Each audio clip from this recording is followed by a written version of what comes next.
to basically not to necessarily be in the way of the pipeline, but more to stand there and nonviolently be in prayer.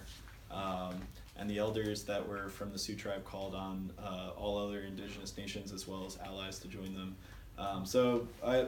The essays I wrote are an attempt to kind of capture that experience and share that with others, with you guys now, with people that were there as well, just to kind of like, I don't know, make sense of this whole other world we were kind of building out there. Because it was definitely a blend of over 500 indigenous cultures that was represented, but it was also, this very present future that was manifesting. I mean, there was definitely like dialogue, and I mean it was anywhere from 3,000 to 5 or 10,000 people there that were camping out, and at the same time it acted like a very small village. Like everyone had found their place. We were contributing to a collective cause, which I mean much of the time was just like making sure everyone was well fed and like had a place to sleep and stuff like that, and had a warm fire. But yeah, I'll start I guess with this essay called "The Fire Burns Brighter."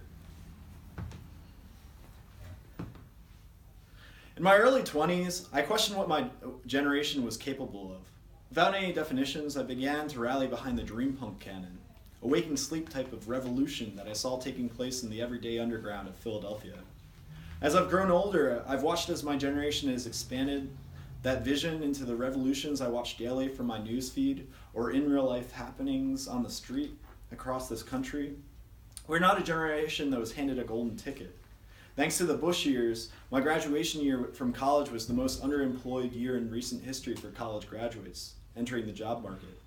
Fortunately, I was already living in Philadelphia at the time, and I watched as my generation made do getting service industry jobs until they could more fully pursue their dreams. I watched as those dreams changed and more friends began to practice what I would describe simply as magic. Folks with an art degree began making art out of healing practices long forgotten or repressed by the Western world. Painters became yoga instructors. Writers became herbalists and started growing huge community gardens. Musicians began teaching sound healing seminars. Dancers began dancing us all into a frenzy of release. And all along, these main trades continue to expand and finally to prosper. As the years continue on, I see more and more of my generation rising up, finding their voice, shouting for a better world for everyone. Even better, this rising up is all-inclusive. And ever since the year of Occupy, learning to let other folks talk and learning to listen to the voices usually left unheard has been a staple of all these movements. We have created the algorithms from which we share our vision. All these different networks have become platforms to connect us. The more I've traveled, the more I see the same things active in all these different facets. To the extent it's so widespread, it seems almost unconscious. Like there's something unknown calling us into this new direction, and yet we all seem unified in it. The dream punk generation has imagined itself into reality. Where there were no jobs, we have created new careers. Where the older generations have created so much wrong, we heal the wounds and rebuild a new society. They try to shut us down, and it only causes the movements to multiply with millions upon millions of new folks waking up. Everyone and everything is held accountable. There is no excuse for not knowing the goings-ons that are going on.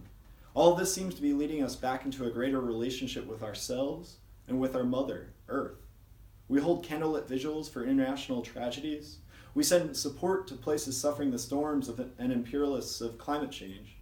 Right now, water is life is being shouted in the streets of major cities all across this country.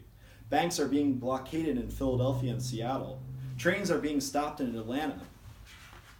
Presidential campaign offices are being taken over in New York to hold prayer. Murals are being painted all over Oakland. The White House is being hand-delivered letters, hand-run across the country to Washington, D.C. This is how we celebrate our weekends. Without normal work schedules, this is how we spend our weekdays. No matter how much the nightmare surfers and the sleepers have tried to shout us down, saying, "The dream is dead," we have continuously rallied back with new ideas, new visions, new realities. We as a generation single-handedly elected a more social humanitarian democracy. The old world may not have been ready to lose its grip of power yet, but that political revolution has swept into the Senate and House of Representatives and local governments. There are not too many of these days left for the old guard. The flags are changing, and yet some of it is the simple things too. From my home in my small town, in a small town on top of a mountain in New Mexico, I take a friend's walking tour through the forests of Austin, Texas, collecting herbs and medicinals and learning all of the plant names. I watch a friend's narrative unfold about a sexual assault that took place in the music scene in Milwaukee, seemingly getting closer to resolution, with the attacker confronted with so much outrage he has to accept it and seek out help to become a better person. The Taos Pueblo, near where I live, holds a jingle dance in solidarity with Standing Rock, and a huge rainbow forms over Taos Mountain, and I, on the other side of town, just returning from picking up a carload of donations to bring up to North Dakota, see the rainbow and think it's a sign of the unity of the people behind the donations in my back seat. We are living in a bleak world, no doubt, but as part of this generation rising, with so much art and culture, compassion and empathy, I will continue to shine a light on all of the positivity that is flowing through the people of this planet right now. And no matter how the dark forces try to put that light out, we will see the fire burning bright through the night, giving us all a new day to call our own. This is the crossroads we are at. I see us on the warpath into a brighter future.